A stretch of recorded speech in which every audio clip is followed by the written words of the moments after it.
Hello, everybody. Hello, Kitty. Alright.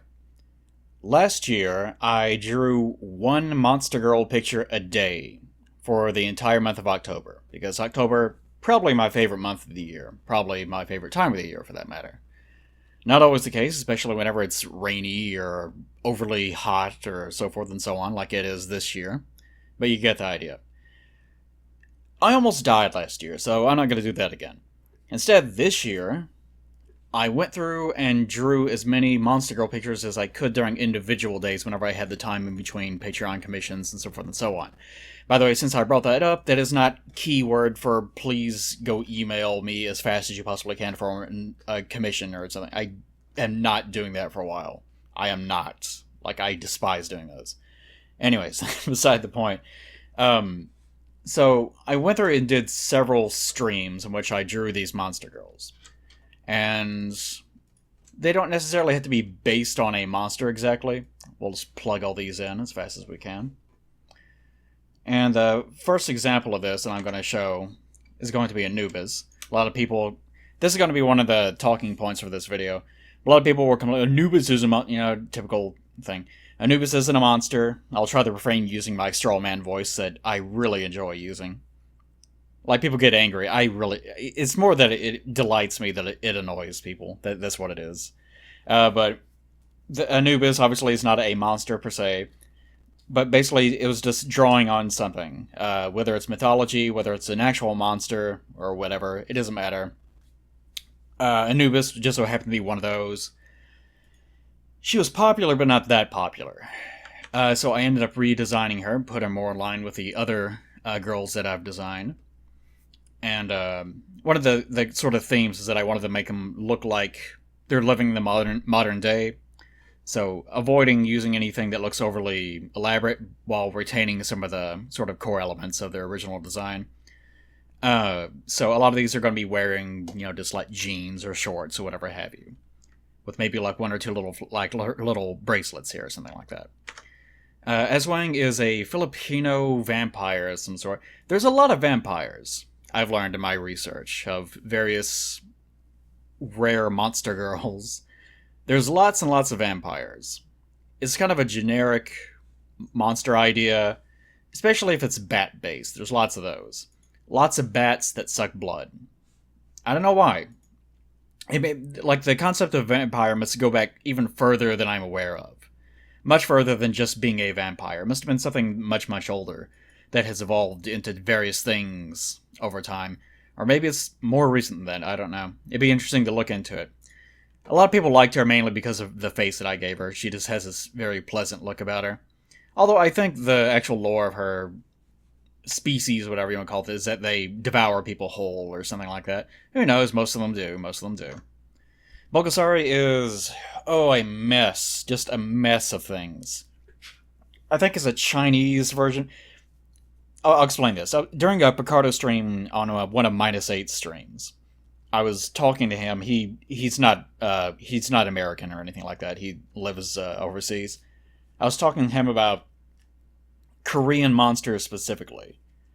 And a lot of them are sort of Chinese-based or transitioned into being Japanese. Like, all these things share with one another, so it's not surprising. But Bulgasari specifically, I think, eats iron and is partially based off... It has, like, the eyes of a rhino and the body of a bear, but the limbs of a tiger. But it also has a hippo's tail, maybe, or a rhino's tail. But it also has the trunk of an elephant. It is a nightmare. So it took me a while to try to figure out exactly how to transition that into something that would actually look like a monster girl. So, I sort of used the hair and came up with this idea, well, maybe the hair is sort of creating these sort of prehensile parts of her body, which include the tail and include the quote-unquote trunk, which is actually just this major strand of hair that's coming down across her face. So you get the idea. She was not popular in the polls. Don't need that. This is just a compilation image. Jackalope, obviously. If you do not live in the Americas, you may not know what a jackalope is. But basically, back in the day, during the expansion out west, people would take like stuffed rabbits. So, like, they would kill rabbits, have them not cremate. Where's the word? Uh oh my gosh, I can't believe that I can't think of the word. Whatever. Like, it'll come to me in like 2 seconds. But they would take the stuffed animal. God, I can't believe I'm calling it that in this area. And they would take deer antlers and put them on the thing to sell them to idiots and say, well, it's just a rare animal that's never seen except for out here in the West. But you can have this one. This is like the only one that I have. They would sell them to idiots, basically. It's a tourist trap item. But basically, that's what she is. She's just a jackalope. So, rabbit girl that just so happens to have antlers, basically. Not entirely creative, but you get the idea. There's another Korean monster. Apparently, there's some sort of movie that I've never seen involving this. Some sort of powers involving her voice that I don't really understand. But I basically just went off a bunch of images that I found, some fan art, some apparently from that film, and just tried to come up with something that's sort of evocative of it. Apparently, its main thing is that it basically just looks like a giant Sasquatch, except it's more like a tiger Sasquatch versus like an ape Sasquatch. Is the best way to explain it. I actually kind of like her, but she was by far the least popular out of the finalists, which I'll talk more about in a bit.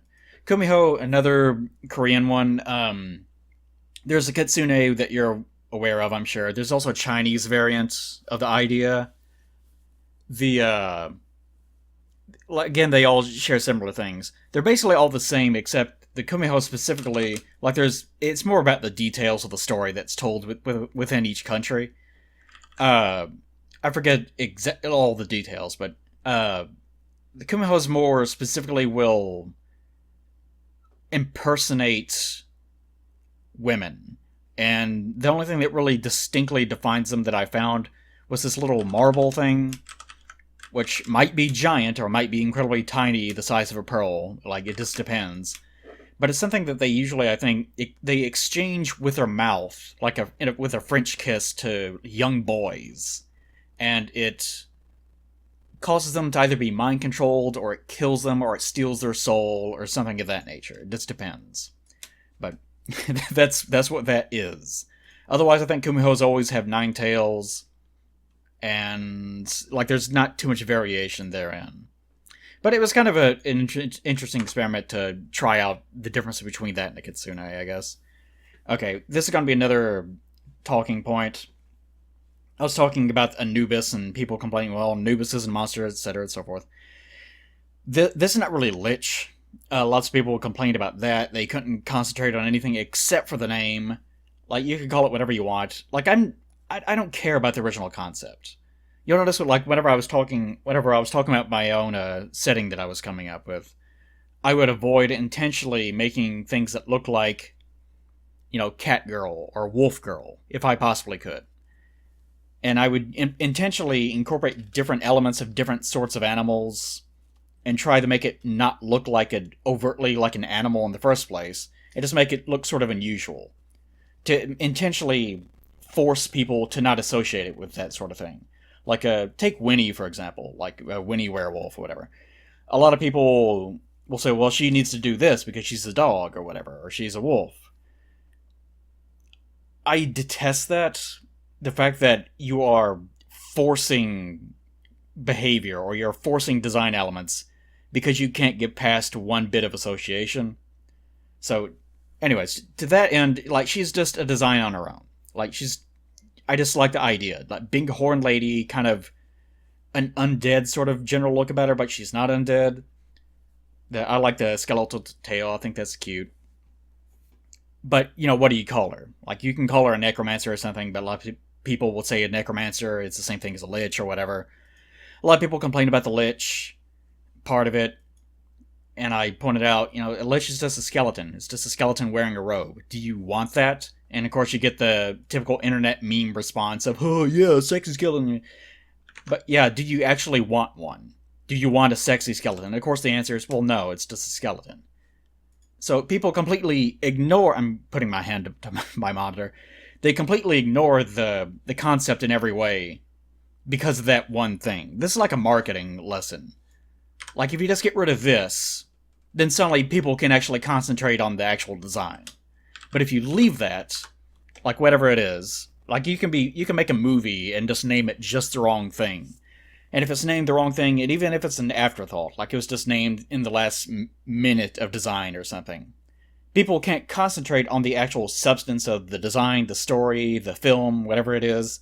They can only concentrate on that branding. And I've actually used to go to a church with my parents, and there was one time where they asked the kids to give instruction, perform the lessons like the adults would. And this is my story. I came out with this sort of more informational lesson that was based on, I was telling them about the Melchizedek, I think it was. It's an Old Testament. It doesn't matter. The actual content doesn't matter. But it's this sort of more just this, did you know? Sort of lesson about this and the Order of Melchizedek and how it could actually be an analog towards the story of Jesus that would come later on and how that may have evolved over time and stuff like that. And then at the very end, the older guy that normally would have done the teaching, I was teaching like a group of like 70-year-old men, I think, came up and was like, well, that's very nice, but I don't think it had much to do with the theme of brotherhood this week, because that was what you were supposed to do. You were supposed to come up with a generic lesson about brotherhood. I didn't care. I wanted to do my own thing. But because of that, that was the only thing that they could think about throughout the entire thing. So as a result, the whole thing just fell on deaf ears. Like, none of them could talk about anything except for that the whole thing fell on its face because it wasn't about the thing they expected it to be about. So, that's my, I guess, lesson with that, is don't name your character a lich if it's not directly a lich. Which is why I don't really like designing monster girls like this, because if you say, well, this is a werewolf girl or something, but then you, I don't know, design it to not look exactly like a wolf or something, people will throw a big tantrum about it. Even if the actual design is way more interesting, they'll still throw a tantrum about it. But if you just don't tie it to anything, then you don't have that problem. Which is sort of like the Lovecrafter here. Lovecrafter, obviously, Lovecraft, mythology, blah, blah, blah. I decided there's not really a monster girl associated with this, so I'll just make one. And to that end, I decided, well, what can I pull? A bunch of eyes, tentacles, bat wings, kind of Cthulhu-esque imagery. Not everything in Lovecraftian stuff is associated with Cthulhu, obviously, but, it's the most famous thing. Fish scales, blah, blah, blah. And I don't know why. I decided I liked the concept of her having sort of this gypsy outfit. I'm not even really sure why. I just kind of like the imagery with it. But it's just one of those things where, since this is not really based on anything except for very loose elements, it works better as a design. So as a result, this was received pretty well. Because there was nothing really to argue about. Manticore, a lot of people didn't really care too much for Manticore, because probably she looks too old for my perverted crowd. And also she has a big scorpion tail, which you can't really hug or stroke or pet. So, I understand perverts. I still like her little kitty paw wing, though. I really enjoy that. This tiny kitty paw. So, during the process of drawing all these girls, I did one poll in which I asked which were the most popular out of the sort of the front end of it. The ones that were at the bottom, I eventually redesigned. And I redesigned her into Sphinx. This is another thing. A lot of people, as soon as they saw the Sphinx name, like, they started throwing a tantrum about that. About, well, the depictions of the Sphinx, by the way, this is actually canon. Like, the wings and the snake tail, that actually is canon to some depictions of a Sphinx. But a lot of people, oh, she doesn't have a snake tail, or oh, she has a human face, not a lion head in some cases. And they threw a big tantrum about that. But even ignoring whether it's canon or not canon to true mythology or whatever, it's a cute design. But that's just not enough for some people. It's one of those things. Again, but a lot of people like Sphinx because she's floofy. She's very floofy. The Moth Girl is the last one that I designed of all these. And at the very end of my last stream, I basically said, I'm done. No, wait, I can probably do one more. What do you guys think? And some people started mentioning the concept of a moth girl, and I pointed out I actually did that last year, and I think that I actually showed this in a video, but it's this one, basically. And I decided to take that idea and try to make it more of a girl, just less of just a monster or just an insect than with a feminine form. And decided to kind of roll with it, make it sort of more uniform with the weird universe that I'm creating with this. So with her, I listened to a little bit too much Isaac Hayes while I was drawing this. That might have had some influence over her. I actually was thinking that makes it sound super racist, but I was thinking about the concept of like a black woman hairstyle whenever I was doing this, which actually was not related to the music because I hadn't started playing it at that time. But like I said, it just sounds bad. But it ended up translating that way because I was actually thinking about floofiness, like how fluffy looking moths are. And I thought, what kind of hairstyle looks kind of fluffy? And I thought, well, there's like afros or something, but an afro wouldn't really look good on her. Then I started thinking about like a black supermodels or like professional models, things like that. And I thought they always have really pretty hair where it sort of it comes out really wide and comes back down. Kind of just has that overall look, but it has that sort of a cleaving space in the middle where it's not a widow's peak, whatever you want to call that. But anyways, that's where the idea came from. So the fact that she's thick, as the children say these days, is actually just sort of tangential to all that. It just coincided with the fact that she's very fluffy. So a lot of people like Moth Girl, as you will see in a bit. Sheet Ghost, people fucking love Sheet Ghost. They can't stop voting for Sheet Ghost.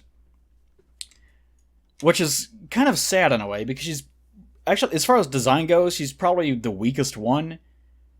Because she's not really a monster. She's just a lady that is wearing a sheet on her head. And that's it. That's all she is.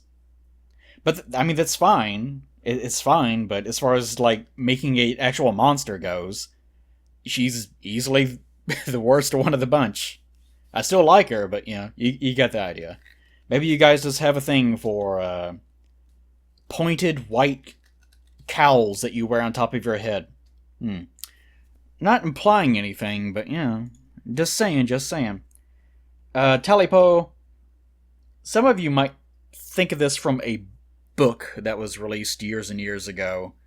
The legend of Talipo has been a sort of an urban thing in the Americas for a long, long time. And doesn't necessarily have anything to do with that book. That book was just sort of aping off of it, so don't worry too much about that. But the general idea with her was just big eyes, sort of cat-like, long ears, the tail, which I thought, well, how would that work if it was like a cartoon or something? And I thought, well, maybe sometimes she loses it, or she can actually even take it off, or she like puts her thumb inside of her mouth and blows, and it kind of just pops out or something cartoonish. You get the idea, but as far as the design goes, I actually like her. She wasn't obscenely popular or anything, but I do like her all the same. Wendigo, probably my most favorite of the designs that people don't like. And I have noticed a running theme that the most popular of the designs are usually the ones that just look like a girl that's wearing things on her like face. Like they don't really do much to like the skeletal structure or anything like that. Wendigo, I think most people just don't like the fact that she's very long-limbed and she has the weird eyes and so forth and so on. I really like her as far as her personality and her outfit and everything goes, but she wasn't as popular as I had hoped that she would have been. But you get the idea with her. Could have made her have a big wicked mouth or something, but I think I did that too often with too many of the other monster girls. Yaramai... Let me see if I can do this. Yaramai Hahu, I think. Yaramei Hahu. Yaramei Hahu, I think. I don't know. But it's an Australian Aboriginal sort of idea, mythological monster. It's supposed to be like a bright red humanoid that lives in the trees, that has suckers on the ends of its fingers, and maybe even its toes. Has a big wide mouth, and it grabs people and I think sucks their blood, and then afterwards they become another they become another one of them. Yeah, just another vampire one. And it's an aboriginal one too, which means that it's super, super old. So either it's just one of these convergent evolution things where people just have the same ideas across culture, or it's just a very, very old idea. Which again is super interesting to me. But yeah, the idea with her is that she would have a reddish sort of a fur look to her, wide mouth, etc. She kind of reminds me of Ed from Cowboy Bebop, to be honest. She didn't make it into the finalists though. Okay, and I think that's it in regards to all that. So let's actually close this out. This is the easiest way of dealing with all this. Because Sai is not friendly about such things. Okay, let's open this back up. Now what I'm going to do is I'm going to take the winners of the last poll, and we're going to create a final image that's trying to incorporate the top winners from that poll. So I took the ones that were the winner from the prior poll, and I took the ones that were sort of the overall most popular, and I gave them a chance at beating each other out. The losers, Jinxenbum, the one that I pointed out before, the weird movie monster thing. No one really seemed to care too much for her, along with Bogosari, the weird elephant bizarre thing that I had such trouble with. Aswang actually, you can see where the division is. Like, mainly it was just these two that were kind of the ones that not many people particularly cared for. Aswang, a lot of people, again, I think a lot of people care for her mainly because of her cute face. Remember her. Like I said, if it diverges too much from an ordinary human form, then a lot of people don't seem to really go too much for it. Wendigo, again, the one I was hoping would be a little bit more popular, but was not too popular. Talipo, didn't quite make it in. I decided to try to use as many as I could, but I don't think I'm going to make it as far as incorporating as many as I possibly can. And yes, I was typing too fast, and there was an I in there. It's one of those things, like, even I saw some people nitpicking that. Yeah, I know, I was just typing too fast. Calm down. But I think I'm going to go as far as down as the Sphinx, if I can. Sphinx, I have an idea with her. Like, I really like the personality that I have of her in my head. This idea that she's like, because of her hair, like, it's probably trite and cliche, but I like the idea that she's very sleepy, gets easily distracted, is basically just oblivious to everything that's happening around her. And I have this mental image that whenever she goes to sleep at night, she puts a tiny little bitty hat on this guy. And you remember Robin Hood, the movie Robin Hood, the animated movie Robin Hood, where what was his name? I think his name was Hiss, maybe. I can't remember if that was his actual name or not. But he wore like a little sleepy time cap on his head, and it's like really crooked. I imagine that. Like, to me, she's a very cute character. So I wanted to make sure that I got her in as if I could. But as you can see, Sheet Ghost just dominated the polls. Everyone fucking loves Sheet Ghost. Because, probably the leggings, if I had to guess. She's half naked, and she has leggings, and she's a big full-bodied woman. Which she's probably not going to be quite as full-bodied once I'm done with her with this. Because I need to reel everything in and have them look more like teens, I guess. If I'm going to keep everything together in one universe. Which I'll talk more about later on. Next came Moth Girl, which kind of surprised me, since she was just sort of not a throwaway, but she was the last minute addition that I didn't really give too much thought to. But a lot of people love her. Anubis came in third, to my surprise. She was actually far behind in the polls at first, but she kind of snuck up on everyone. A lot of people seem to love Dog Girls. Not sure what it is about them specifically.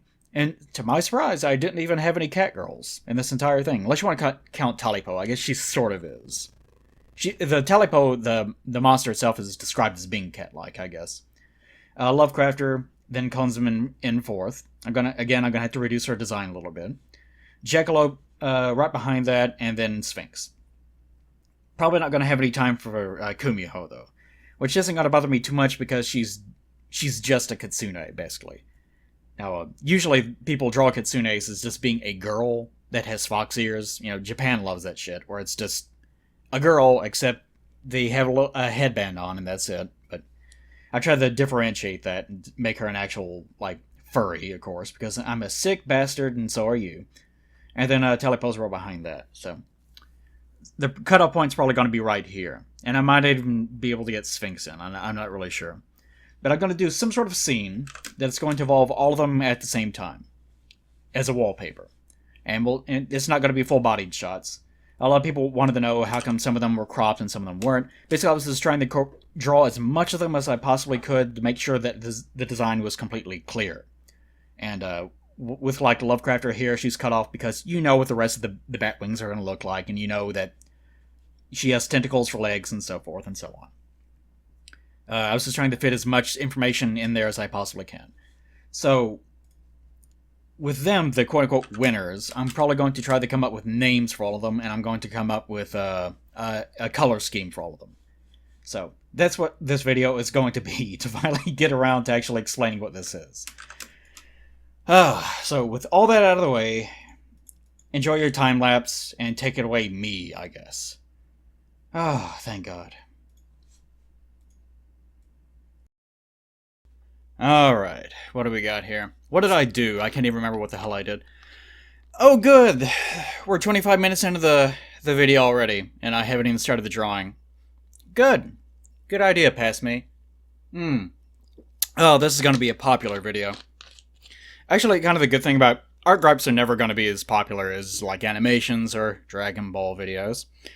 So, kind of the flip side, like, you know they're not going to be popular, so no one's really going to care, but at the same time, that's kind of good, because it also means that you can kind of just dick around, and the only people that will care about that will be people that wanted to watch you dick around in the first place. So it doesn't really matter what I do at this point. I could just make fart noises into the mic, and I imagine you guys would be like, yay, fart noise! Okay. So, I'll go ahead and tell you guys, I'm finally done with this drawing. I'm so glad to be done with this drawing. It took 9.5 hours total to get all this done. And the final result doesn't even look like it took 9.5 hours. It looked more like it took about 1 hour. Good. No, it looks fine. Okay, but,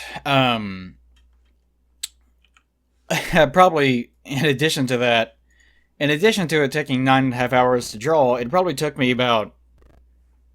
Shit, how long did it take? I woke up and sat there... I was going through this morning and doing things like looking up what the old defunct version of modern Egyptian was, Coptic, and looking up... Like, no one speaks it. It's a dead language, basically. So I had to go back and look up and reference what old Coptic words were and try to figure out a name for certain characters doing that. And look through other languages to find names for those girls. Took me probably a good number of hours just to get through all that. Because I'm me, and I fret about things like that. And I'm sure now that you know that, you'll hear the names of the girls that I'll mention later on. And be like, well, those are stupid and gay. Exactly, you'll say that exactly. And you'll be very disappointed. But you guys get the idea. Alright, let's see. Where to start with all this. I was going to go through the names. Okay, yeah, that's what it was. Okay. When naming your characters, after I got done with the drawing,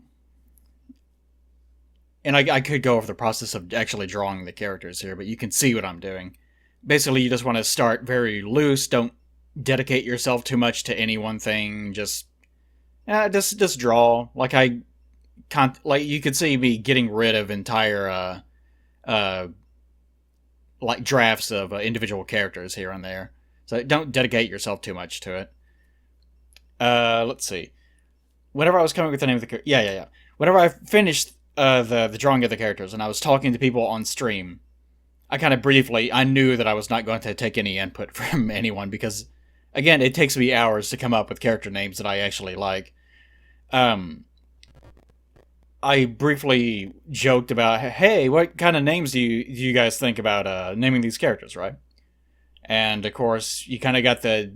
typical, like the ghost be named Ghosty or something, or the jackalope girl needs to be named Jackie, just typical stuff. Like the first thing that pops in your head sort of answers.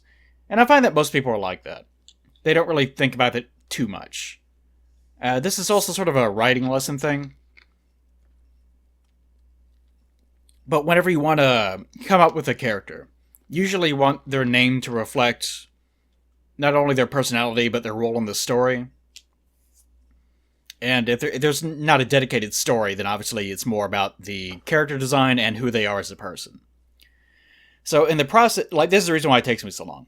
In the process of actually coming up with their name, you also at the same time end up internally developing their character, because you're thinking so much about what kind of person that they would be, and, you know, how they would behave, why they are the way that they are, where they come from, the things that they eat, you know, just anything that is pertinent to them being who they are. So, that combined with... You also, especially for cartoon characters, like, syncopation is also nice. Like, you don't want their name to... Like, some people were doing that. They were, like, hurriedly going to Google Translate and just looking up a word and then giving me the first thing that they found. Where it was this incredibly long word that was like 15 letters that was barely pronounceable in English, that sort of thing. You don't want that either. You want the name to be something that is concise, that especially if you're operating on like a corporate level, you want to make sure that's something that can be spoken in any language, that translates all right. This, like, the Wii was named what it was, the Nintendo Wii, for this reason. Like, they called it the Wii because that's... every language can say that, and it's not that complicated, and it doesn't necessarily mean anything directly, but you can, sort of infer different things from it, including it being a penis, and so forth and so on. So that's the reason why they did that. Same kind of deal with a cartoon character, like... Old-style cartoon characters were named Bugs Bunny or Mickey Mouse or so forth and so on for a reason. Like, that syncopation is important, especially for a cartoon character. If you're doing, like, a book or something, obviously it's not that big a deal to have it sound like that. That syncopation is not that important. So in the case of the girls, that's something you also have to kind of wonder about, because they're not cartoon characters, but I guess in theory they could be or whatever. You'd have to reduce their... designs way more than they are here, but you guys get the idea. So, in going through, I'll just tell you how I did this. In going through with all their names, I first had to identify their nationality. Not necessarily where they're from, but where their family would be from, what their species is from, you know, just making allusions, right? Oh, another thing, whenever you're doing the name thing, it can be a very pretty name that's very short and sounds nice, but it might not mean anything whenever you hear it. Like novels can be really bad about this. Like, you'll run it, like, it's kind of a joke that whenever you're reading a novel, sometimes you'll run across, "I'm John Everyman," and you'll groan, "Oh, Everyman, huh? Wow, you really tried on that one." Because they're aiming too close to the vest on that one. Like, it's too on the nose. But you want it to be sort of on the nose, so that if people think about it for a split second, they're like, "Oh, yeah. So to that end, you also have to worry about that. Sorry. So I think the first one I looked up was actually the Sphinx Girl. Who have I started... Yeah, I think I've started working on her already. I can't see on that side of the... No, I haven't. Oh yeah, because I'm doing the final line work. Oh, by the way, the final line work on this, I actually end up using my standard brush. I'm actually using the draft tool, just because I wanted the line work to look sort of soft. And later on, you find that whenever I drop it down from this blue color that it's at now into a darker color, it doesn't look right, because the line is not heavy enough. So I end up fixing that by just duplicating the artwork twice, making 3 layers, like the first layer and then 2 more layers. I kind of move the other 2 new layers a little bit over, like by 2 or 3 pixels, so that they're almost right next to one another, like up and down, like down 2 pixels, to the right 2 pixels. And then the other layer I move like up 2 pixels, and to the left 2 pixels. Then I merge those two together and reduce their opacity down to about 30% or so. which sort of gives it the illusion that it is the original line work is thicker than it actually is, because it gives it sort of more of that draft look to it. So if you're wondering how did the line work come out that way, that's what happened, and that was intentional. Like, it wasn't just an accident. I've done it before. Okay, but the Sphinx Girl is the first one that I started on as far as naming goes, and most of this video is probably going to be about talking about their characters and things, so don't worry too much about that. With her, I figured, well, Sphinx, so obviously it needs to be sort of Egyptian in origin, and that's where the Coptic thing comes from. Muslims conquered Egypt when? Back in the 17th century? I can't remember. It's been a while. It's not that recent. But over time, basically, the old Coptic language was sort of phased out, and now they speak a modern Egyptian variant of Arabic. So, you notice I have a second Egyptian girl here, sort of. So that's something to think about later on. But with the Sphinx Girl here, I went through and looked at different names for hours, and this is another problem. If you're doing the whole language thing, which I do enjoy doing, it's kind of fun to do, but it's very time-consuming. If you're doing that, it's easy to find a word that means the thing that you want it to, but it might not sound like a name in English. And if it doesn't sound like it in English, you can rest assured that it probably doesn't sound like a name in its original language either, and it probably won't sound like a name in any other language for that matter. This is why you do things like call your character Mickey or Bugs or whatever. The shorter it is, the easier it is to translate without coming into any sort of complications. So I was running into a bunch of different... I can't remember all of them or anything like that. But I was running into a bunch of different names that didn't really... Like, they might have sounded okay, but they were just a mouthful, so I didn't use them. And there were some other ones that were very short. In the case of Coptic, I ran into a bunch of instances of the language having instances of there being entire words that were almost nothing but vowels. It was just like R, E, E, I, O, U, and then another E. Or something like it. I can't remember if that's an exact word, but you get the idea. It was just a mess. Like, you run into that problem in regards to languages as well. That's one of the reasons why you do this sort of thing, just, to get an idea of it. Another problem is that Coptic, apparently, is written originally in hieroglyphics, which, believe it or not, I can't read. I can't read bird, river, guy holding stick. Like, I can't fucking read it. And you can find it written in modern Coptic, which is mostly Greek. Like, it's mostly written in, like, Greek lettering.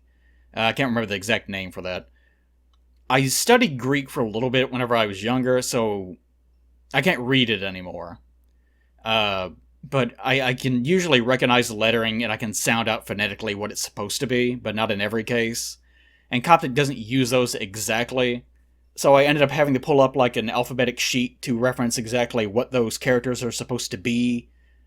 And in some cases, it listed them, but the letter was so foreign that it didn't have a direct phonetic pronunciation. So I ended up having to like reference Wiktionary and find other words that were sort of related to that, and look at those, and then look at their modern equivalents, or what they are in Greek, and then say, well, if it's like this in Greek, then it must sound like this in this other thing. Yeah, you get it? Like, it's a fucking nightmare if you're doing it this way. Which I do, because I fucking enjoy it so much. It's so great. So, with her, eventually... Like, this is also the thing that sort of coincides with the whole trying to figure out what their personalities are like. Because you might run into a perfect word and think, well, that's not really who they are. And then you run into another word and say, well, this word sounds magnificent, but it has nothing to do with them. So you sort of end up trying to write around these problems. And that can be starting the coloring here, that can be a good exercise. Because whenever you first start a character, it's probably very two-dimensional. Like, your perception of them is probably very, very limited. Like, oh, they're just a fun, bubbly character, and that's it. This is as far as your brain goes, right? But the more that you run into this problem of, I can't just name them Happy or something in fucking Greek or whatever it is. The more that you run into that problem, the more you have to try to negotiate with your own brain and say, well, maybe she's not just that, she's also this other thing.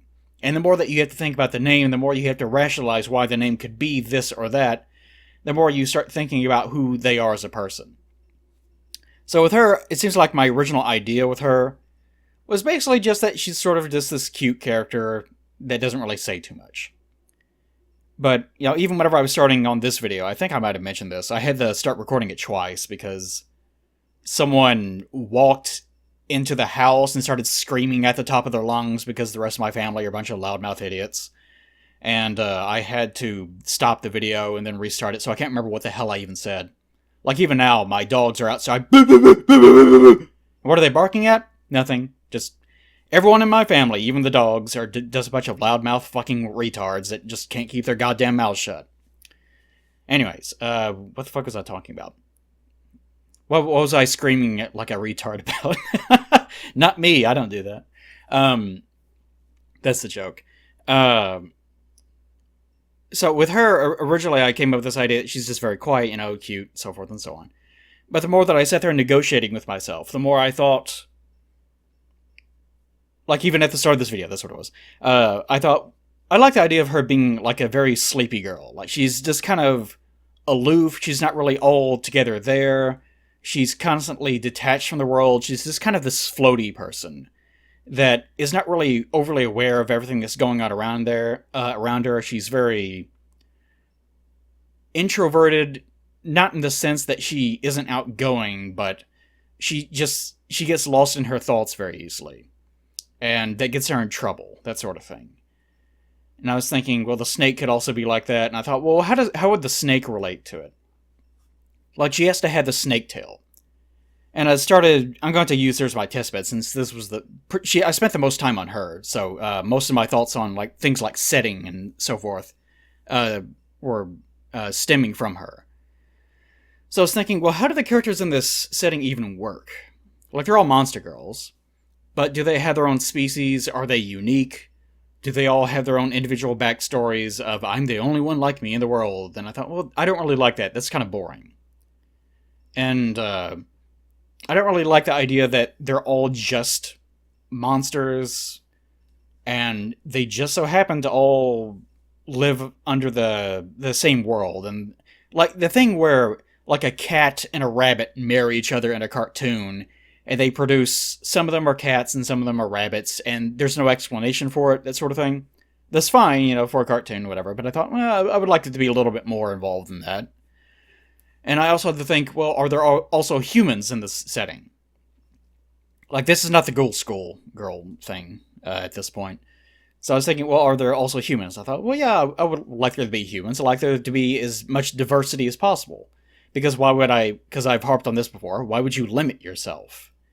So I thought, okay, there's all sorts of monsters, there's also humans, there's probably even more stuff than that. I need an explanation for where these things come from. Can they, like, intermarry with one another? What happens when that happens? So I started thinking about ways of kind of generating that normally. So I decided to solve that problem the same way that I solved it with my other setting. Like the Afang and the Sonder setting and so forth and so on that I haven't really utilized just yet. With that one, it's everyone is actually human. But based on what their outlook of life actually is, then their culture can actually over time sort of cause them to evolve, and actually their physical shape and what they look like actually changes over time as a result of that. So if they believe this thing, then they might actually become it in a sort of figurative sense. So it's sort of as narratively translated into what they look like as actual people. Uh, with the girls here, I thought, well, it could work sort of like that. That maybe it is a familial thing.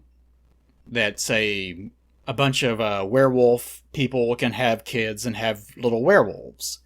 And maybe it is like a cartoon where if a werewolf marries a human or a sphinx or something, then half of them could come out being a human or coming out being a sphinx or something. And ever so often you might get one that's a complete mix. It's a mix between two different things. So maybe that's where the Sphinx girl came from.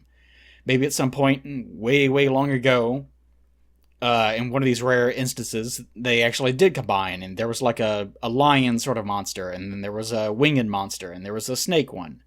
And they just so happened to, over time, produce this offspring or something.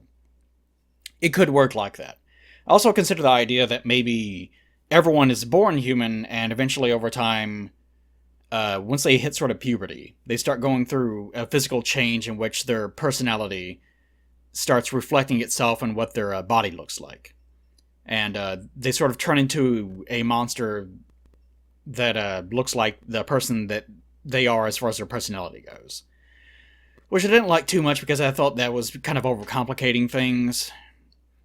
So I eventually sort of settled on the idea that there's just species of monsters, and those species arose over time from sort of natural events. Like things like ghosts or werewolves or vampires are probably one of the oldest species, whereas something like jackalope might be one of the youngest species, like it just happened.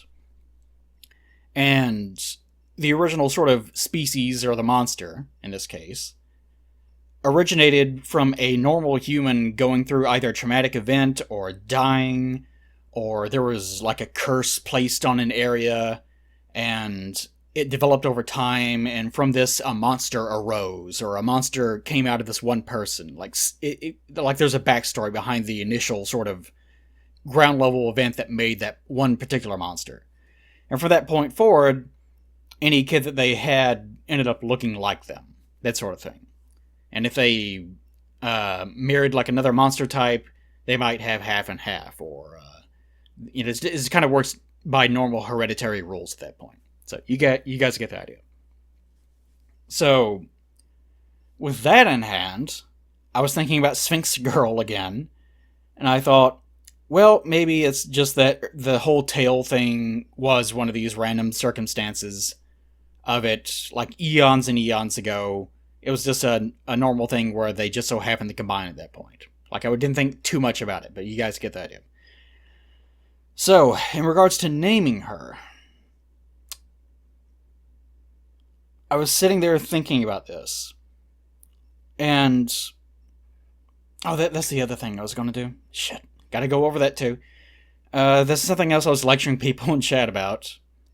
You can't just name a jackalope Jackie.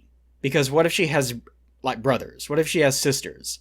What if there's thousands of jackalopes? Are all of them named Jackie, or Jacqueline, or Jack, or so forth and so on? You can't do that with every single one of them. So, like, it works if that is the only person you ever have to reference, but otherwise it's kind of dumb. Like, I use this example of, ever so often if you're an artist, you come across these little situations in which, let's see how I duplicated the lines just now, if you're wondering when that happened. It happened just now. It's probably too fast to see, since it's very easy to do. But I was, there's circumstances in which you're told in, like, class, or, a school project or something. Pick something that best represents you, that sort of thing. And some people might pick like an animal, some people might pick like an event that happened in their life, they might pick like a word or something. It just depends what it is.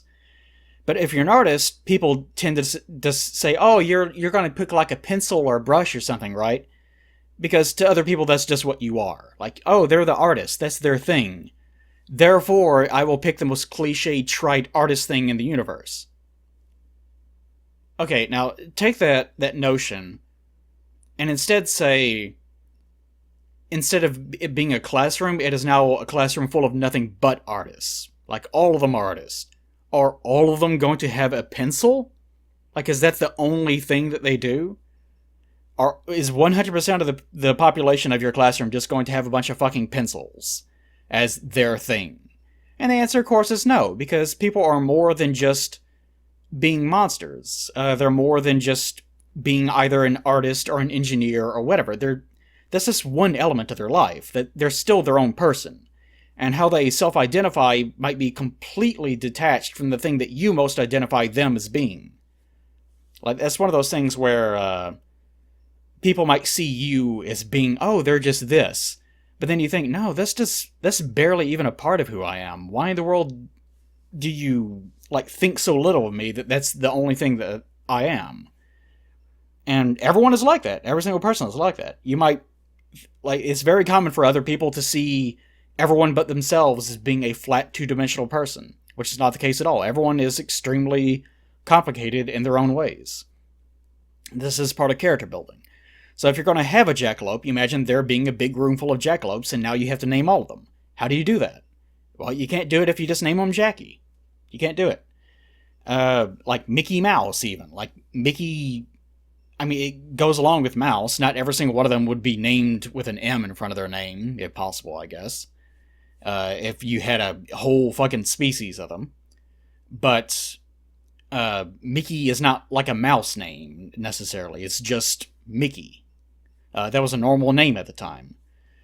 So like naming someone like Dan or whatever it happens to be. So that was the other thing I wanted to mention. So to finally get around to it, I ended up naming the Sphinx Nen, like N-E-N.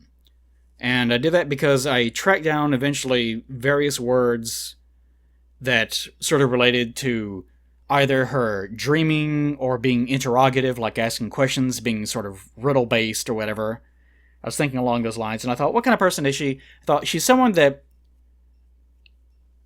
does ask a lot of questions. She constantly forgets the answers.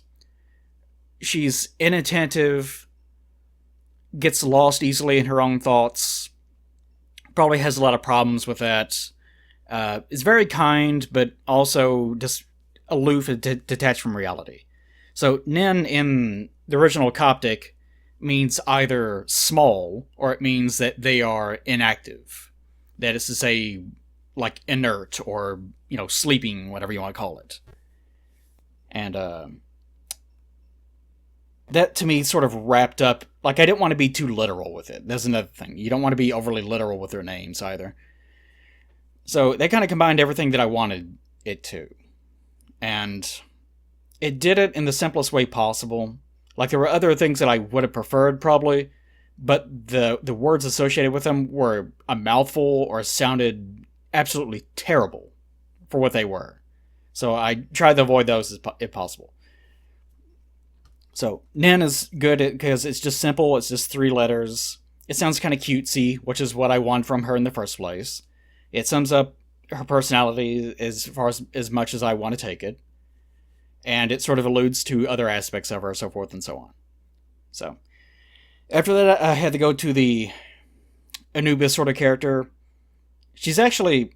Well, here's the thing, actually. She wouldn't be a jackal girl. Because actually, we originally, supposedly, scholars assumed it was a jackal that was being depicted. But the things that were apparently found in, like, sacrifice chambers that were alluding to Anubis are actually, I think, African golden foxes or golden dogs, or I forget what they're called exactly, but it was that. But anyways, that's not really important. Let's just say that she's a jackal girl, for the hell of it. But she's a jackal girl, so I thought, well, I'm not going to use Coptic for her, I'll use modern Arabic, Egyptian Arabic.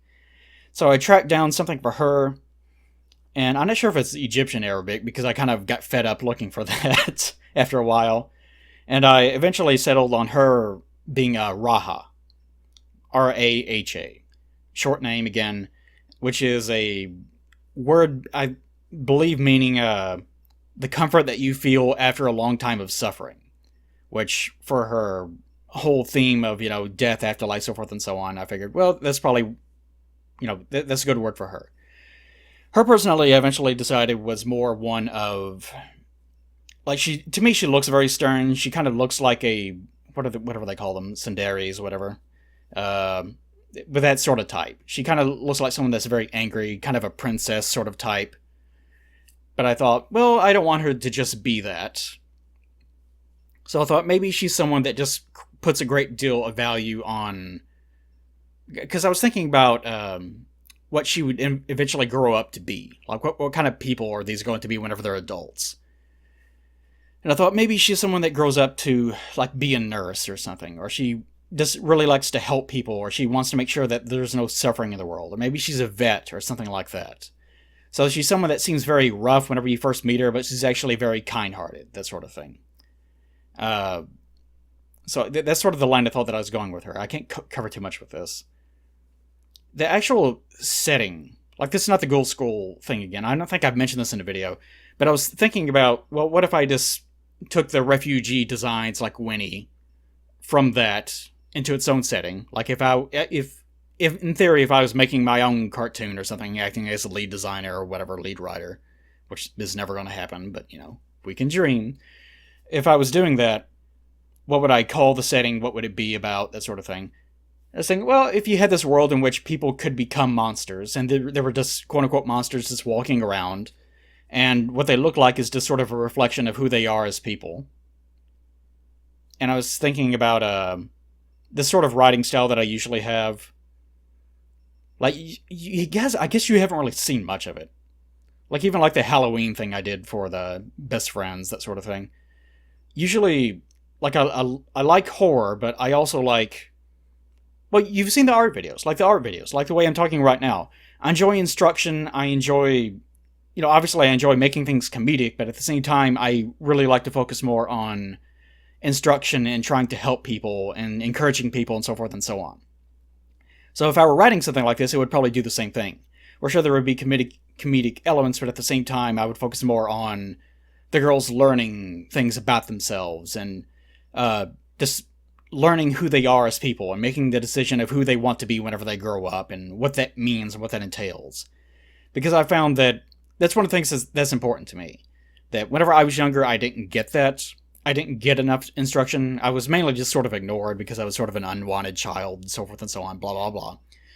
So I didn't really get any direction. And American schools are also like this. They teach you lots of factoids, but they don't teach you how to live and how to be a person. There's lots of things like how do you start a business? You know, how do you have agency about yourself as a person? You know, just how do you just live? Like, how do you make payments for an apartment and stuff like that?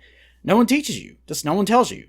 Schools don't do that. They just teach you that Eli Whitney invented the cotton gin and stupid shit like that. That just it doesn't matter. Like it doesn't fucking matter. So if I were to do something like that, I would want it to be instructional in that way. Not necessarily teaching you how to get an apartment or something like that, but you know, just teaching you the basic tenets of what it means to just have direction in your life. Like even whenever you go to college, what should I do? You know, how do I decide this? Like that sort of thing. I would want to make sure that people are actually prepared. So I would want the setting to be sort of like that. So eventually I came up with a name for it, and it was Scary Lessons. Because it sort of encompassed that sort of original idea of it being a school for little monster girls or whatever it happens to be. But also being more about the scariness of living an adult life and it being also associated with being a monster. And how being a monster does not necessarily mean that you are a monster or that there is anything wrong with you. Because everyone is a monster in their own way, and that doesn't necessarily mean it has to be anything scary to anyone but yourself. That sort of thing. So, anyways, Jackal Girl, yeah. So far we have Nen and we have Raha. And, let's see, I'll just go through. Lovecrafter, I was thinking about her because I thought, well, Lovecraft was born in Massachusetts, but that's kind of boring just to have a generic American name.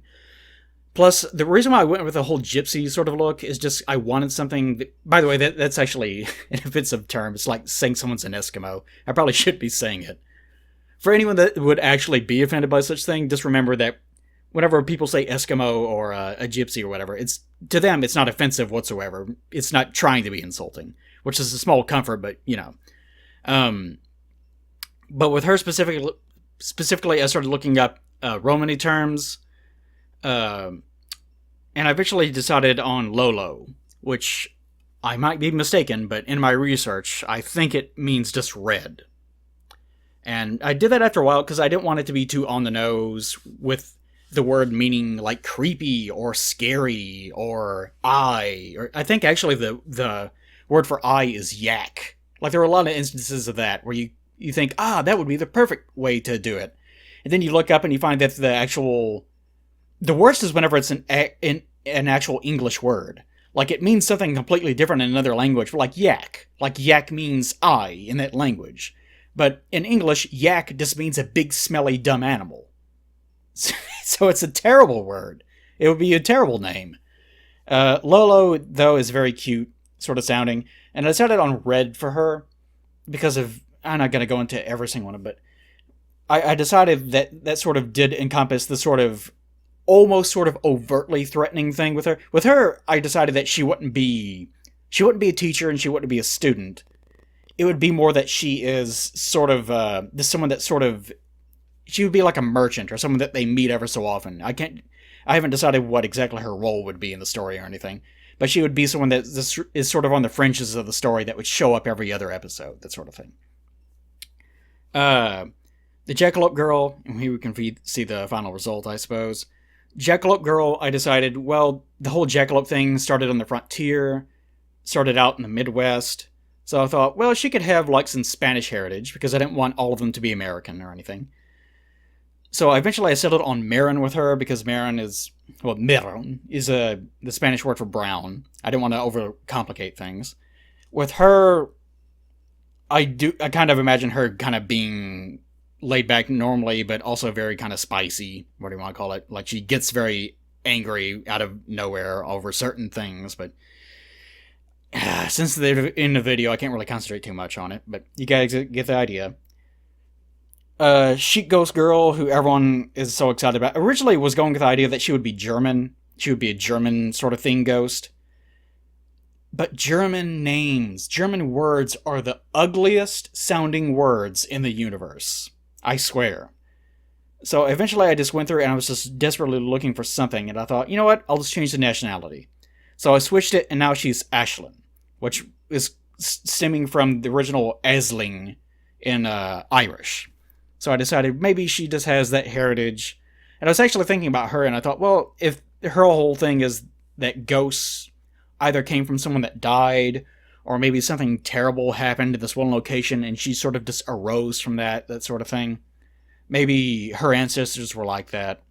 And I thought, well, she could have like multiple heritages. She's in an American school or whatever it happens to be. Haven't decided yet, but this sort of Irish heritage mixed with English heritage. That's why I call her Ashlyn. And finally, Moth Girl.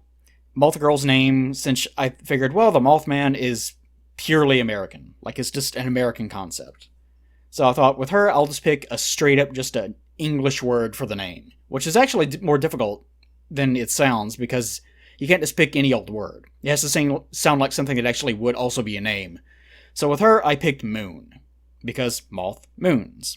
So, there you have the whole cast. And you can probably tell what her personality is like just from looking at her.